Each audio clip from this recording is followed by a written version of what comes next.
अस्सलाम वालेकुम। कैसे हैं आप सब लोग? उम्मीद करती हूँ आप सब लोग ठीक होंगे। अल्लाह ताला आप लोगों की परेशानियां दूर फरमाए और जो बीमार हैं उन्हें सेहत काम लाता करें।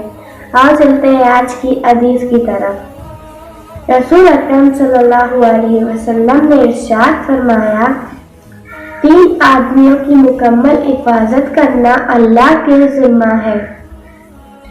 हज़रत अबू उमामा रज़ी अल्लाह अन्हु बयान करते हैं, रसूल अल्लाह सल्लल्लाहु अलैहि वसल्लम ने फरमाया, 3 आदमियों की मुकम्मल हिफाजत करना अल्लाह के जिम्मे है।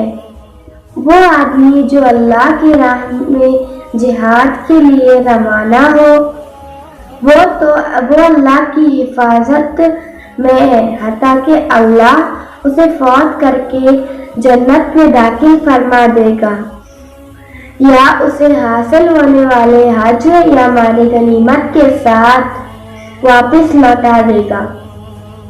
वो आदमी जो मस्जिद की तरफ जाए तो वो भी अल्लाह की हिफाजत में है, और वो आदमी जो अपने घर में दाखिल हुए वक्त सलाम करता है वो भी अल्लाह की हिफाजत में है।